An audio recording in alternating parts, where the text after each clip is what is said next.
இப்ராஹிம் நபி அவர்கள் சிலைகளை இடித்ததை குறித்தும் அவர்களை அல்லாஹ் பாதுகாத்ததையும் குறித்தும் இந்த வீடியோவில் காணலாம். இறுதி வரை பாருங்க.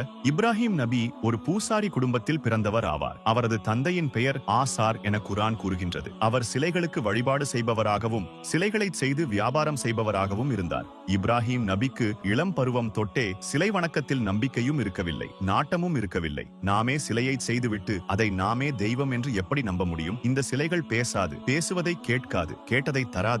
இப்படி இருக்க இவற்றை ஏன் வணங்க முடியும்? சிலையை படைத்தது நாம் தான். நாமே படைத்துவிட்டு அந்த சிலைதான் எமது படைப்பாளன் என்று எப்படி நம்ப முடியும் என்றெல்லாம் சிந்தித்தார். இது பற்றி தந்தையிடம் கேட்டார். தந்தையோ, இப்படித்தான் எமது மூதாதையர்கள் செய்து வந்தார்கள், நாமும் அதைத்தான் செய்கின்றோம் என்று கூறினாரே தவிர எந்த தகுந்த காரணமும் கூறவில்லை. தனது சமூகத்திடம் கேட்டு பார்த்தார்கள். அவர்களிடமும் எந்த அறிவுபூர்வமான பதிலும் இருக்கவில்லை. இப்படித்தான் எமது முன்னோர்கள் செய்து வந்தனர் என்றனர். முன்னோர்கள் அறிவில்லாமல் செய்தவற்றையெல்லாம் நாமும் செய்யலாமா? சிந்திக்க கூடாதா? கேள்விகள் எல்லாம் சிலை வணக்கத்தில் மூழ்கி போயிருந்த அந்த மக்களிடம் எடுபடவில்லை.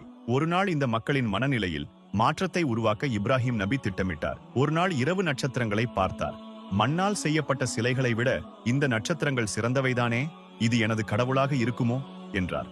காலையில் நட்சத்திரங்கள் மறைந்த போது தோன்றி மறையும் நட்சத்திரமும் கடவுளாக இருக்க முடியாது என்றார். பின்னர் சந்திரனை பார்த்து இப்படி கூறினார். அதுவும் மறைந்த போது மறையும் ஒன்று எப்படி கடவுளாக முடியும் என்றார். பின்னர் சூரியன் மிக பெரிதாக இருக்கிறதே, இது கடவுளாக இருக்குமோ என்றார்.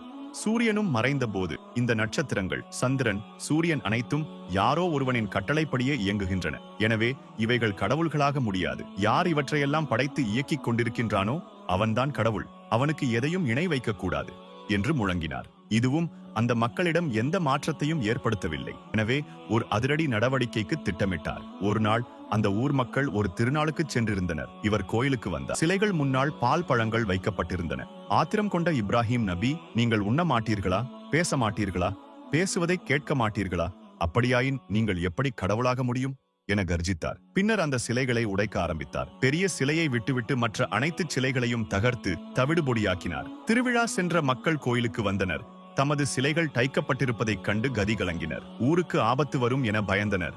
யார் இந்த வேலையை செய்திருப்பார் என விசாரித்த போது இப்ராஹிம் எனும் இளைஞர்தான் இவற்றுக்கு எதிராக பேசுவார் என்றதும் அவரை அழைத்து வந்து, நீதான் செய்தாயா என்று கேட்டனர். அதற்கவர், இல்லை, இந்த பெரிய சிலைதான் செய்திருக்க வேண்டும், ஏன் அதனிடமே கேட்டு பாருங்களேன் என்றார். உடனே அந்த மக்கள், அதுதான் பேசாதே என்றனர். இந்த சந்தர்ப்பத்தை தான் அவர் எதிர்பார்த்திருந்தார். பேச முடியாததை தான் நங்குகின்றீர்களோ?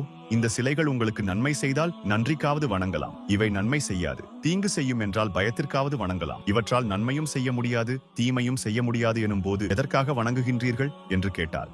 அந்த மக்களுக்கு உண்மை புரிந்தாலும் பிடிவாதம் அதை ஏற்க விடவில்லை. எனவே இப்ராஹிம் நபியை நெருப்பில் போட்டு எரிக்க வேண்டும் என முடிவு செய்தனர். அவரை நெருப்பில் போட்டனர். அல்லாஹ் நெருப்பை அவருக்கு குளிர்ச்சியாகவும் இதமாகவும் மாற்றினான். அவர் அதிலிருந்து அல்லாஹ்வால் காப்பாற்றப்பட்டார். இந்த வரலாறு உங்களுக்கு புதிதாக இருந்தால் அனைவருக்கும் இந்த வீடியோவை ஷேர் பண்ணுங்க. மேலும் இது போன்ற இஸ்லாமிய வீடியோகளுக்கு நமது சேனலை சப்ஸ்கிரைப் செய்து கொள்ளுங்கள்.